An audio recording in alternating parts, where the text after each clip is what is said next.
Halo, apa kabar? Senang sekali nih ketemu di akhir pekan, hari Sabtu, cuaca cukup cerah, mudah-mudahan Anda juga semangat. Dan seperti biasa sebenarnya saya nggak mau bersama dengan Bung Rocky Gerung itu mengganggu hari-hari Anda akhir pekan dengan isu politik. Tapi apa boleh buat gitu ya, Bung Rocky. Situasinya seperti itulah gitu.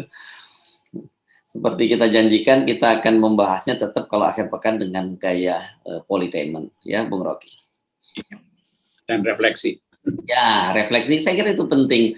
Eranya orang kadang-kadang disibukkan dengan day to day politik itu, tapi lupa merefleksi. Dan kita banyak orang juga melihat bahwa loh ini kalau kita cuma sibuk terus ini, tapi nanti kita akan tidak refleksi, kita nanti akan lelah karena hanya berputar-putar seperti dalam labirin mengenai Indonesia, demokrasi Indonesia terutama, Bung Rocky ya.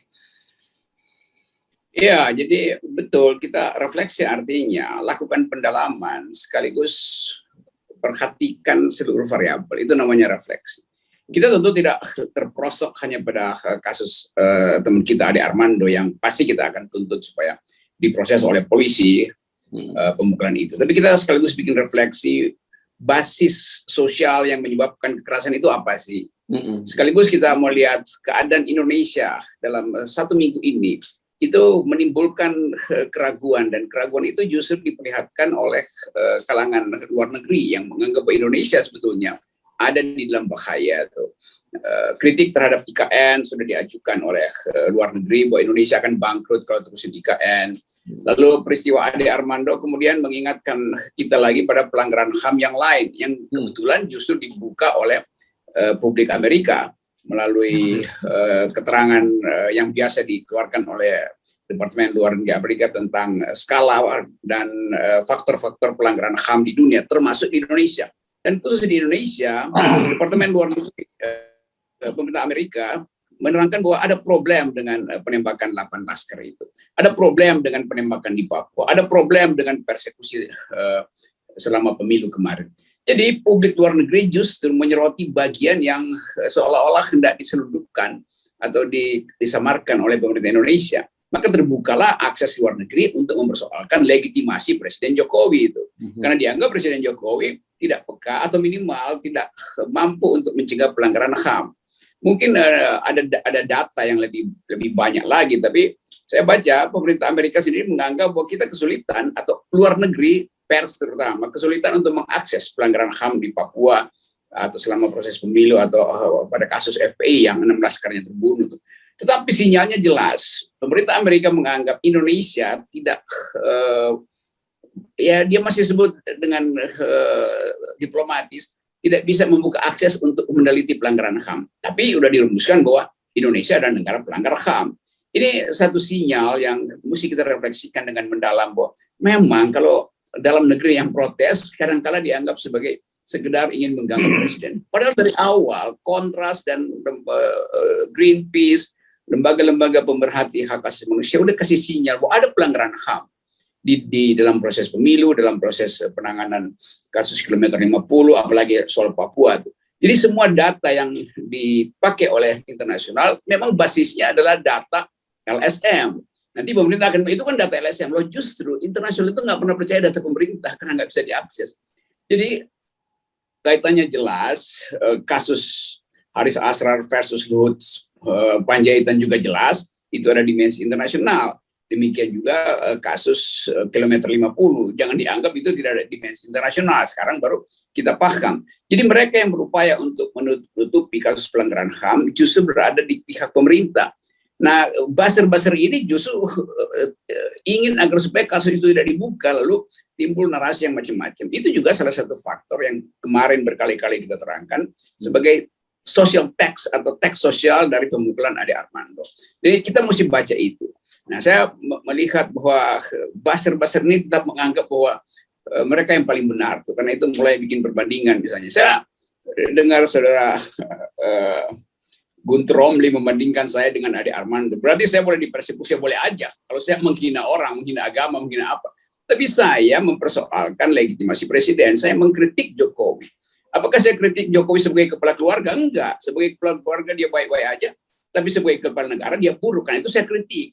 Lalu saya diancam, Anda juga bisa dikeroyok atas dasar apa? Mengkritik kepala negara. Lo mengkritik kepala negara itu tidak lagi delik di dalam undang-undang. Kan itu intinya. Jadi Cokro TV tetap memprovokasi supaya saya disebut bahkan di situ Refli Harun, Fadlizon, Haikal Hasan, UAS, itu kan itu provokasi. Padahal saya minimal tidak pernah menghina orang. Saya bilang dungu karena cara berpikirnya dungu, bukan orangnya tuh. Presiden saya memang pernah bilang dungu, tapi bukan Jokowi yang saya bilang dungu. Saya bilang dungu Presiden Jokowi. Saya bilang kritik pemerintah, Menteri Perdagangan, Pak Luhut juga sebagai tokoh publik. Itu intinya bedanya. Jadi Cokro TV jangan bikin perbandingan apple to apple pie. Itu ngaconya di situ. Oke, nah ini kita buka ya, bukan untuk buat proklaman, kemudian buat perbandingan supaya ada semacam orang bisa membayangkan tadi itu apple to apple tadi kan.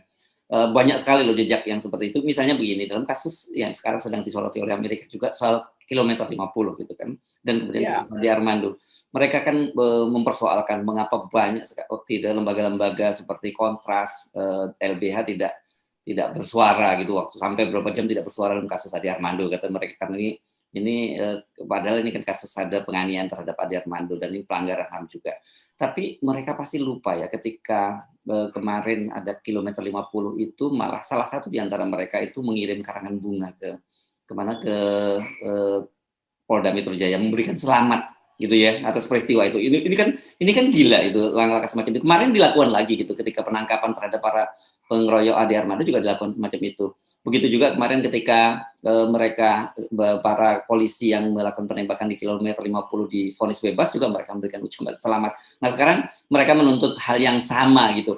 Ini bagaimana ini kan kemudian orang jadinya ini yang kita sebut polarisasi. Standpoint kan selalu standar bahwa yang dilakukan terhadap Adi Armando tidak boleh, ya pengeroyokan Adi Armando tidak boleh dilakukan, yang ini lebih-lebih lagi tidak juga boleh dilakukan, apalagi oleh negara, kan begitu ya Bung Rocky? Ya, jadi saya perhatikan, saya terus-menerus dikirimkan narasi dari Cokro TV oleh beberapa teman untuk minta saya tanggapi, karena nama saya disebut terus. Tapi saya tidak menganggap bahwa ini kelompok yang bermutu sebetulnya. Ini kelompok yang memang didesain untuk Islamofobis, itu kan intinya tuh. Jadi sebetulnya kemarahan publik itu bukan pada Ade Armando sebagai dosen, tapi sebagai kelompok yang tidak mau menghormati pilihan orang lain di dalam keyakinan itu. Apalagi ketika keyakinan itu dialihkan sebagai olok-olok, kan itu intinya kan. Jadi berkali-kali, saya kasih contoh yang juga saya baru dapat videonya, saya udah lupa sebetulnya. Dalam satu pembicaraan dengan Rahma Sarita, saya dan Ade berdebat. Lalu Ade bilang bahwa itu FPI itu bangsat, bajingan. Kan itu kata-kata itu kan terhadap orang, bukan terhadap kekuasaan. Kalau saya bilang ini menterinya bajingan. Yang saya kritik menterinya dalam posisi publiknya. Presidennya dungu, saya kritik itu dalam posisi publik. Saya nggak kritik Jokowi sebagai persona, saya nggak kritik Pak Luhut sebagai persona. Pak Luhut adalah orang yang baik dalam keluarganya, saya juga kenal itu. Tetapi karena kebijakan publik, Pak Luhut berbohong, itu artinya dia mesti diperiksa oleh hukum sebagai pejabat publik. Karena dia sampai sekarang dia nggak bisa tunjukkan mana bukti bahwa 110 juta, dan bahkan Lanyala lebih dahulu memperlihatkan bukti metodologisnya bahwa hanya 639.000 orang yang bicara tentang pemilu, bukan 110 juta tuh. Jadi ini hal yang mesti kita bedakan. Kemarahan kita pada Pak Luhut karena dia adalah pejabat publik. Pembelaan saya pada Lanyala karena dia ada pejabat publik, bukan karena pribadinya. Demikian juga soal Ade Armando. Saya membedakan dari kemarin bahwa Ade Armando teman saya, tetapi Ade Armando terlibat di dalam satu kita sebut emporium buzzer itu memang faktanya. Jadi bukan saya menjelekan Ade Armando. Ade Armando bagian dari rezim atau peralatan dari rezim untuk menjaga keseimbangan dengan masyarakat sipil. Dan yang terjadi mereka menghujat masyarakat sipil. Bayangkan misalnya Ade Armando mengambil posisi sebagai disebut Civil Society Watch, CSW. Lalu dia sendiri masyarakat sipil dan dia berhak buat mengevaluasi masyarakat sipil, kan gila tidak itu kan. Lalu ada segala macam institusi dibuat di situ. Lalu orang menganggap uangnya dari mana? Kan itu semuanya dosen, peneliti, nggak ada uang. Itu pasti ada sponsor negara, kan jelas kan. Jadi kita juga mesti lihat bagaimana cara publik memposisikan Cokro TV ini yang kemudian terhubung dengan cara mereka membela konglomerat, cara mereka dulu menyelamatkan tudingan terhadap bisnis sawit yang lagi dibongkar oleh LSM. Jadi ini perkara bukan sekedar perkara Ade Armando, tapi sebuah institusi yang dirancang untuk menghina agama lain dan untuk membela pemerintah. Itu bahayanya di situ. Nanti mereka bilang, Rocky Gerung pernah bilang kitab suci itu fiksi. Memang saya pernah bilang kitab suci fiksi. Kok nggak diperiksa? Saya pernah diperiksa tapi deliknya nggak ketemu. Lain dengan ketemu delik tapi nggak diproses. Tapi saya ingin bandingkan itu supaya orang nggak anggap bahwa bangsa ini kok dibikin pengecut ya, hanya karena membela kekuasaan lalu boleh meminta diistimewakan. Sekarang wacananya adalah kami jadi korban. Bagaimana ceritanya jadi korban? Dia adalah peralatan kekuasaan, nggak mungkin kekuasaan jadi korban. Jadi yang terjadi bukan korban tapi kekonyolan aja. Ade Armando itu punya semua perlengkapan untuk di backup oleh intelijen, di backup oleh KSP, di backup oleh agen-agen negara. Tapi terjadi juga kan. Jadi kita mesti fair bahwa apakah Cokro TV itu adalah civil society? Bukan, dia peralatan negara. Itu intinya tuh. Dia nggak boleh me-watch kita. Jelas dia kekuasaan dia itu jauh lebih banyak dari kekuasaan Lokataru, jauh lebih banyak dari apalagi kekuasaan nggak punya lembaga apa-apa. Jadi ini yang kita bilang, kita bikin refleksi untuk melihat bangsa ini. Nah kebetulan Amerika luar negeri yang juga ikut dalam refleksi ini dan menemukan hal yang sama. Bahwa pemerintahan Jokowi banyak melakukan pelanggaran HAM kan itu kan. Sekarang silakan marah pada pemerintah Amerika, Cokro TV silakan marah. Ya benar, karena kemarin pun ketika salah satu One Team Press datang menjenguk Ade Armando, itu kan kemudian diposting di akun resmi One Team Press dan itu kemudian dipersoalkan rame-rame dan langsung dihapus. Tapi dari situ saja kan kemudian orang juga melihat kenapa pada kasus-kasus pelanggaran HAM yang lain yang jauh lebih besar, lebih serius, One Team Press tidak turun. Dalam kasus seorang buzzer gitu mereka menyebutnya langsung turun meskipun kemudian dihapus. Ya itu yang kita bisa baca dengan cara saksama bahwa akhirnya mereka mau menyembunyikan dirinya siapa itu. Ya biasa aja bilang kami dijenguk One Team Press dan One Team Press teman kami. Walaupun orang bilang berarti Anda ada di backup oleh One Team Press itu atau oleh KSP segala macam. Tapi justru dengan penghilangan jejak itu timbul jejak baru bahwa kalian memang sebetulnya ingin bersembunyi kan itu kan tracing yang jejak yang dihapus itu hapusannya adalah jejak baru tuh. Begitu kan cara berpikir dekonstruktif di dalam ilmu pengetahuan. Jadi begitulah karena kepanikan ini Cokro TV mulai playing victim. Loh, bagaimana dia playing victim? Loh, dia itu punya kuasa kok. Kan ajaib kan. Orang yang berkuasa, kelompok yang berkuasa tapi merasa teraniaya itu dungu namanya. Oke, saya kira yang begini-begini ini kita harus buka pelan-pelan dan kita dudukkan pada persoalannya adalah semangatnya bahwa kita ini membaca anatomi mengapa terjadi pembelahan yang begitu dalam pada bangsa ini ya Bang Rocky ya. Ya itu betul tuh membaca anatomi. Jadi mesti lengkap. Kalau kita bilang ada problem di pergelangan tangan ya pergelangan tangan itu bagian dari tubuh. Tubuh itu dikendalikan oleh siapa? Karena itu tangannya dikendalikan oleh siapa?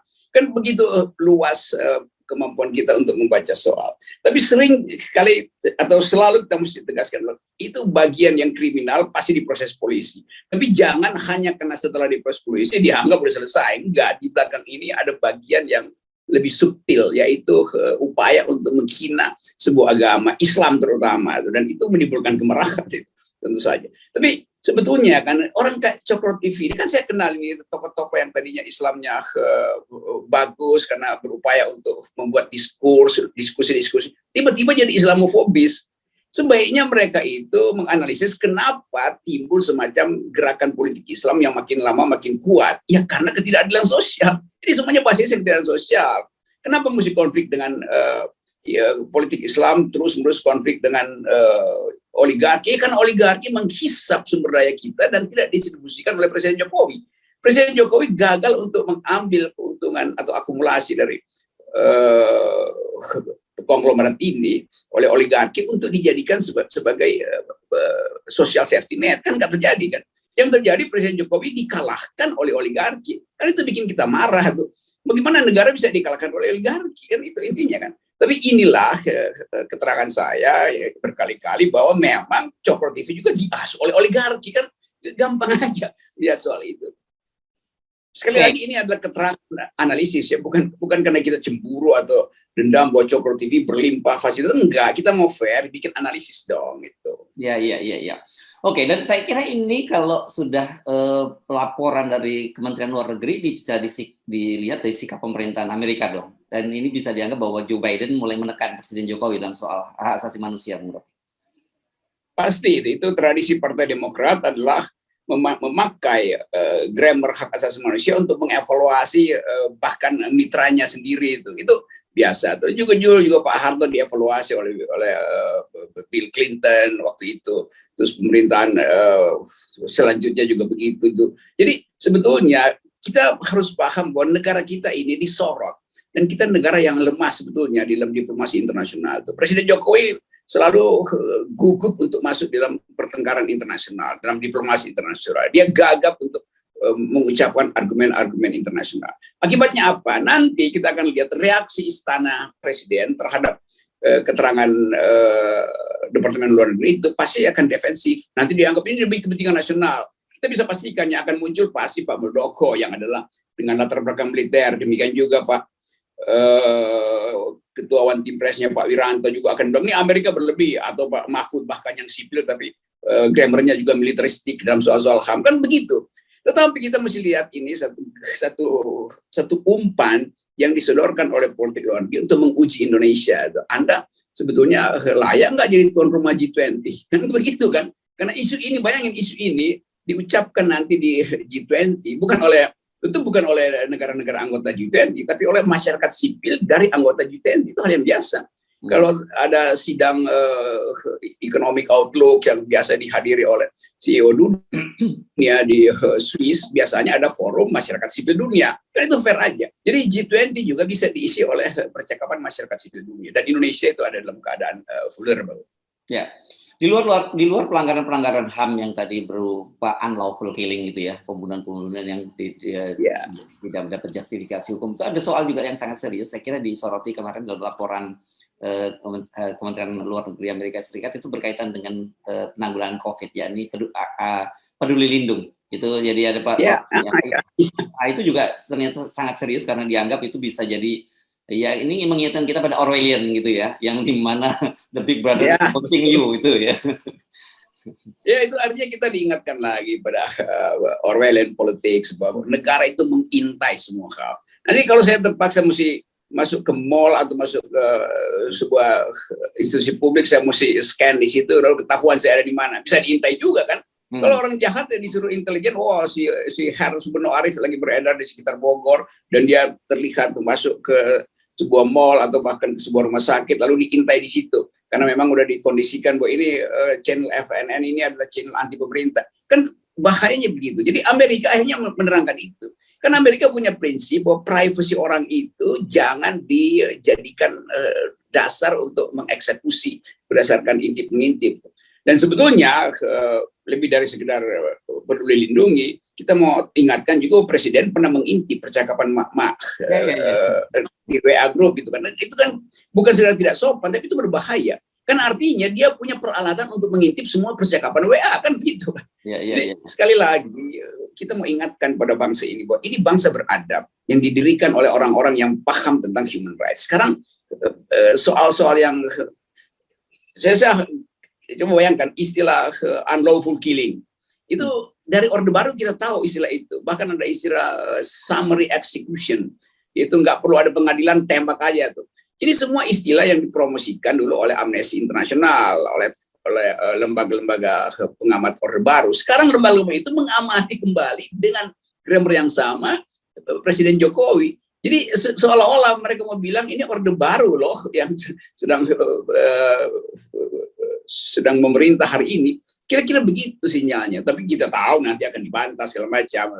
Polisi dungu juga akan tiba-tiba nggak begitu, maksudnya begini ya. Tapi bagi masyarakat sipil Indonesia, teguran dari internasional tentang pelanggaran HAM adalah pertanda bahwa internasional tidak lagi mau untuk memuji-muji atau membantu legitimasi Presiden Jokowi. Artinya Presiden Jokowi udah nggak dianggap sebetulnya dalam pergaulan masyarakat hak asasi manusia dunia.